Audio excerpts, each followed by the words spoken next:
찬송가 420장으로 찬송하겠습니다. 420장 찬송입니다.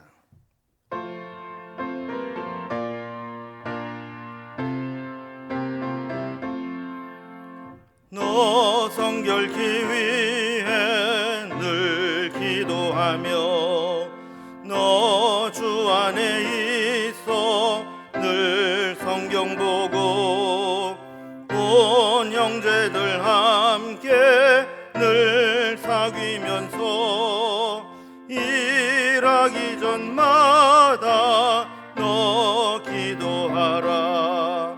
너 성결케 위해 내 머리 숙여 저 은밀히 계신 내 주께 빌라. 주 사귀어 살면 주 닮으리니 널 보는 이마다 주 생각하리. 너 성결케 위해 주 따라가고 일 다급하여도 당황치 말고 참 즐거울 때나 또 슬플 때나 너 주님만 믿고 늘 따라가라.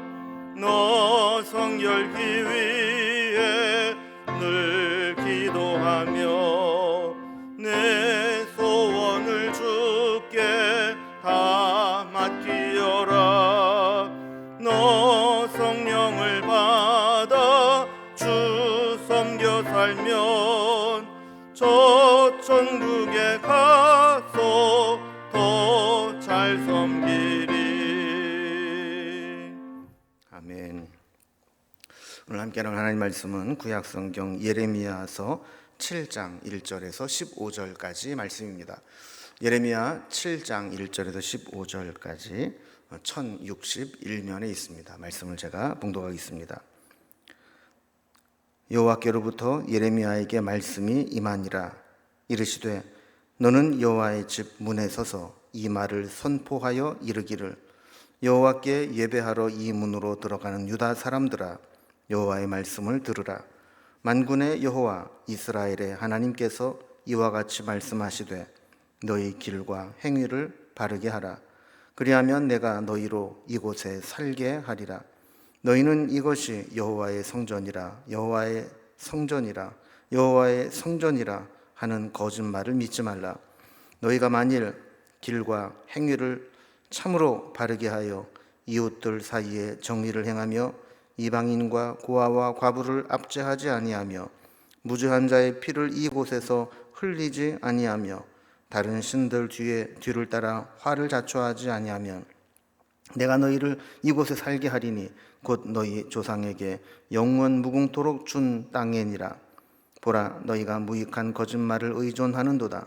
너희가 도둑질하며 살인하며 간음하며 거짓 맹세하며 바알에게 분향하며 너희가 알지 못하는 다른 신들을 따르면서 내 이름으로 일컬음을 받는 이 집에 들어와서 내 앞에 서서 말하기를 우리가 구원을 얻었나이다 하느냐. 이는 이 모든 가증한 일을 행하려 함이로다.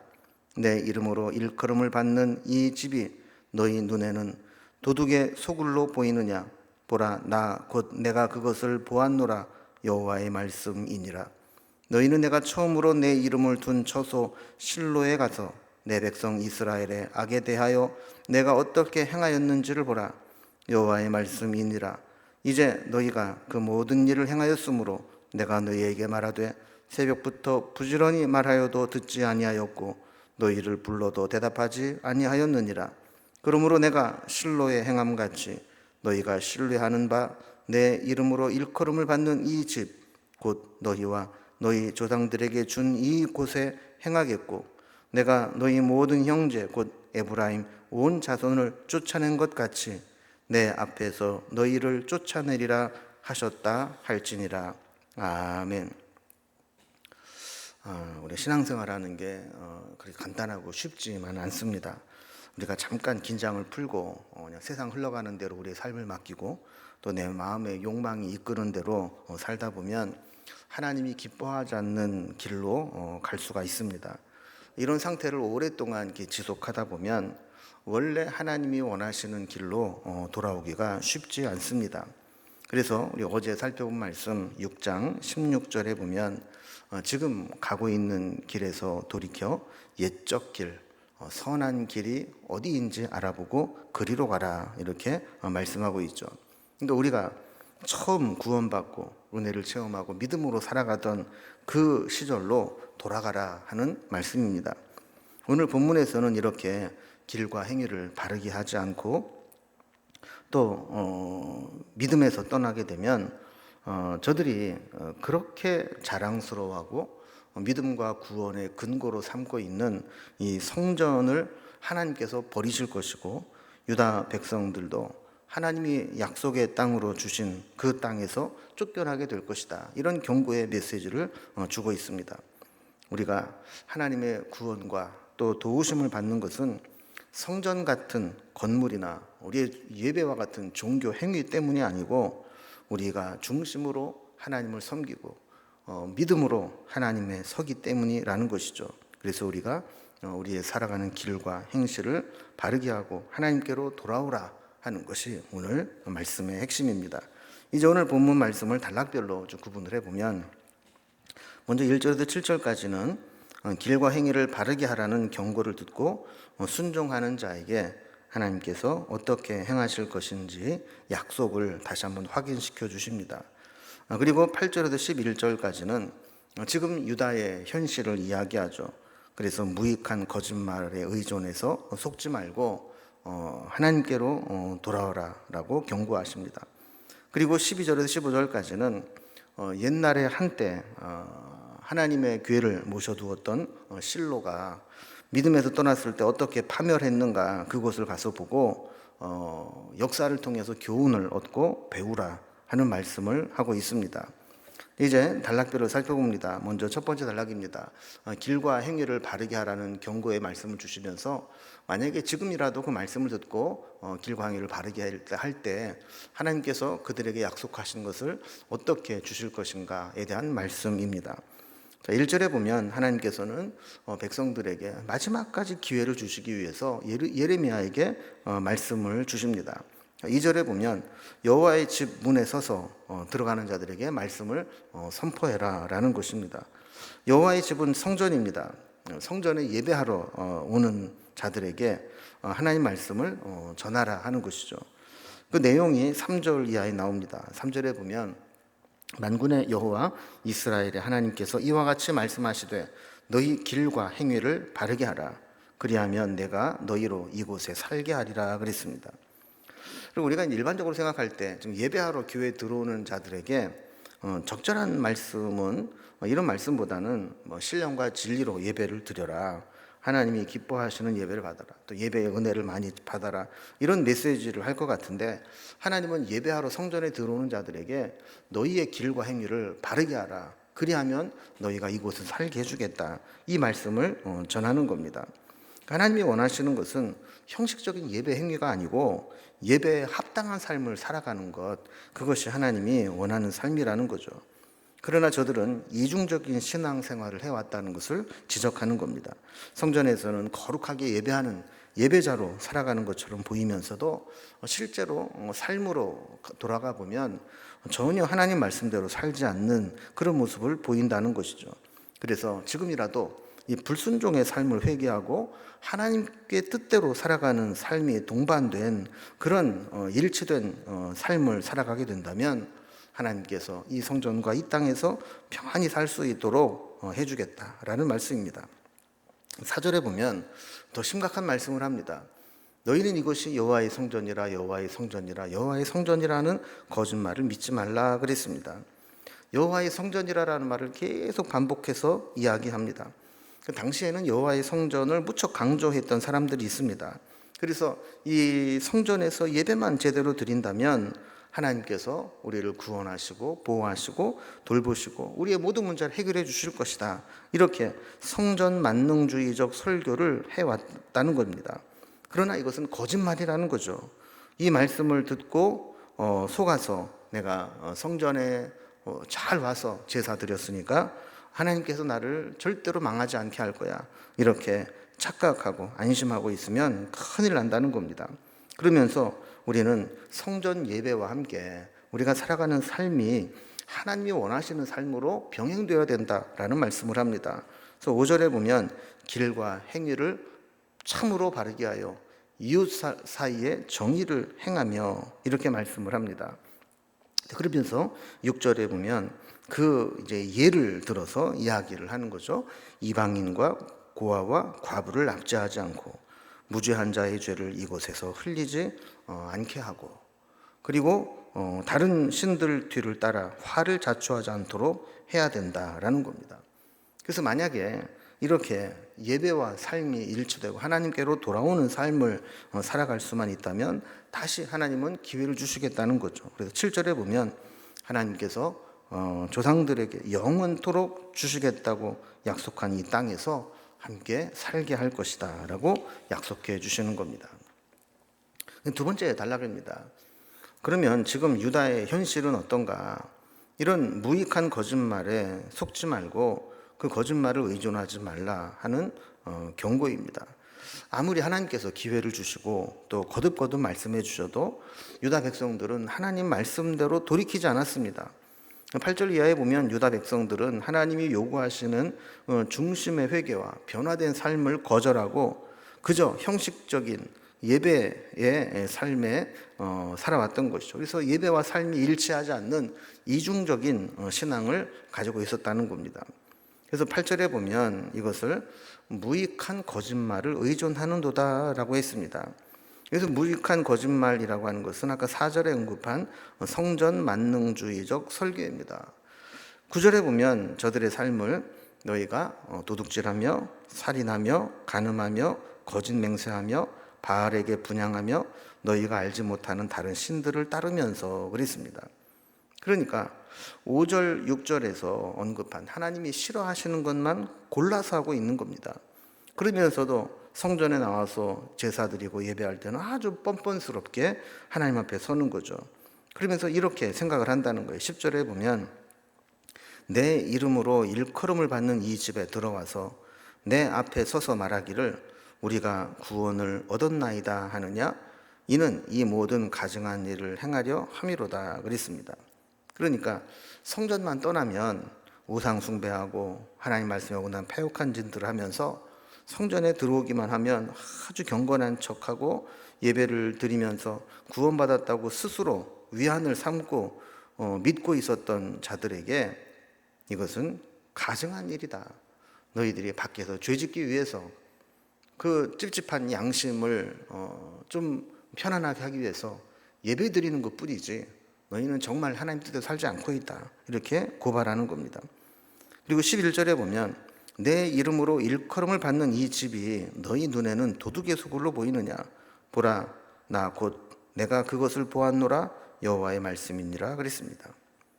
저들은 성전에 와서 제사만 제대로 의무적으로 다 드리고 그냥 거룩한 척 하고 나면 자기의 신앙이 꽤 괜찮은 것처럼 착각을 하고 살아가고 있다는 겁니다. 그런 하나님은 우리의 제사나 예배만 보시는 것이 아니라 우리의 예배 이후의 삶까지도 다 지켜보신다는 거죠. 우리 예배가 우리 삶이 동반된 예배인지 아니면 하나님을 기만하듯이 겉으로는 경건한 척 거룩한 척 예배드리고 실제로는 자기 멋대로 죄악에 빠진 삶을 살아가고 있는지를 다 지켜보고 있다라는 겁니다. 만약에 이 문제를 지적하고 고치지 못하면 우리가 모이는 예배는 거룩한 성전에서 예배를 드리는 신앙이 아니라 그 모임은 도둑의 소굴과 다를 바가 없다라는 것이죠. 그럼 우리는 어떤 예배를 드리고 있습니까? 우리는 예배와 삶이 일치된 삶을 살아가고 있습니까? 세 번째로 마지막 경고, 역사를 통해 배우라는 겁니다. 한때 성전의 법궤, 하나님의 법궤에 모시고 있었던 실로가 어떻게 파멸하게 됐는지 가서 그 현장을 보고 배우라는 겁니다. 하나님은 이렇게 이중적이고 외형적인 신앙에 만족하고 있는 자들에게 하나님이 과거에 어떻게 행하셨는지를 보라는 겁니다. 12절에 보면 너희는 내가 처음으로 내 이름을 둔 처소 실로에 가서 내 백성 이스라엘의 악에 대하여 내가 어떻게 행하였는지를 보라 그랬습니다. 자, 이스라엘 백성들이 출애굽한 이후에 광야를 지나왔죠.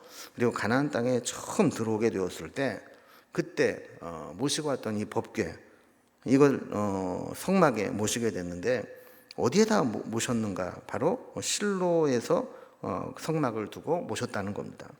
한동안 이 실로는 성전의 역할을 감당하게 되면서 하나님을 모신 곳으로 알고 있었습니다. 그런데 이곳 실로에서 매우 비극적인 사건이 일어났습니다. 사무엘이 활동하기 직전에 이 엘리 제사장이 사역을 할 때인데 그의 아들들은 이 하나님을 두려워하지 않았습니다. 그래서 성전에서 범죄하게 되고 또 엘리도 그렇게 그걸 중요하게 막 따끔하게 꾸짖지를 못했습니다.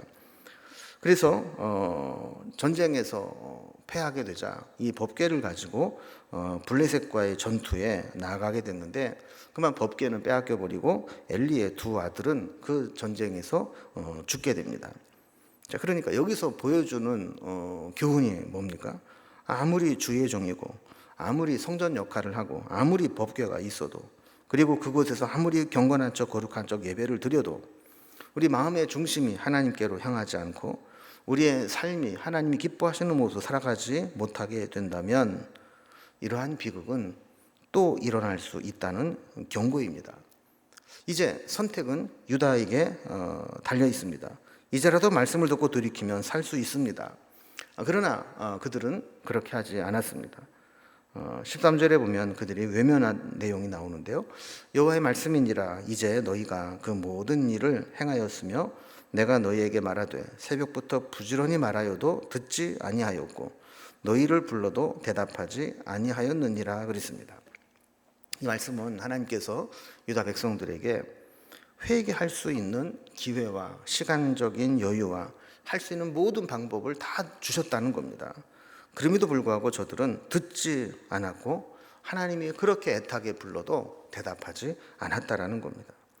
그래서 14절 말씀을 보면 아까 12절에 역사적 사건을 예로 든 것과 같이 실로에서 이런 비극적인 일이 일어났던 것과 마찬가지로 너희 이스라엘 백성들에게도 똑같이 비극적인 일을 만나게 될 것이다. 이런 것들을 보여주는 겁니다. 15절에서는 먼저 에브라임이 그렇게 됐다라는 겁니다.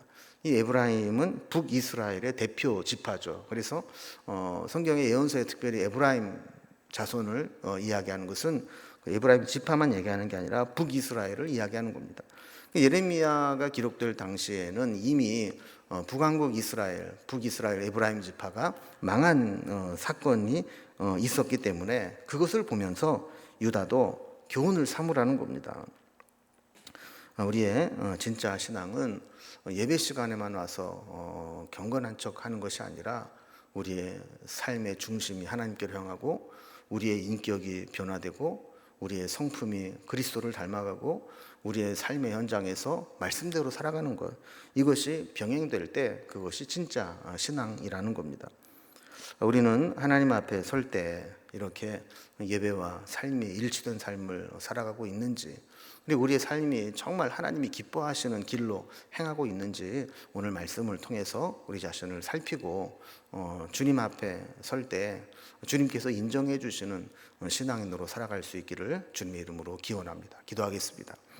하나님 아버지, 하나님께서 예레미야를 통해서 마지막으로 또 경고하시고 기회를 주시고 그들의 제사뿐만 아니라 삶이 중심이 하나님께로 돌아오기를 원하시는 말씀을 살펴보았습니다. 말씀에 비춰볼 때 우리도 자유로울 수 없음을 고백합니다. 예배 드릴 때에는 애통하며 경건한 척 예배를 드리지만 돌아서면 언제 그랬냐는 듯이 육체의 정욕을 따라 살아가기도 하고 감정에 이끌리기도 하고 또 하나님보다는 나를 사랑하고 세상을 사랑하며 살아갈 때가 많이 있습니다. 우리의 삶이 중심으로 하나님을 향하고 주님을 기쁘시게 하는 삶이 될 수 있도록 인도해 주시옵소서. 오늘도 하루를 살아가는 날 동안 필요한 은혜를 베풀어 주시고 기도하는 것마다 응답받게 하시며 주님과 동행하는 귀하고 복된 날 되게 하여 주옵소서. 예수님의 이름으로 기도드리옵나이다. 아멘. 이제 각자의 기도 제목들로 자유롭게 기도하시겠습니다.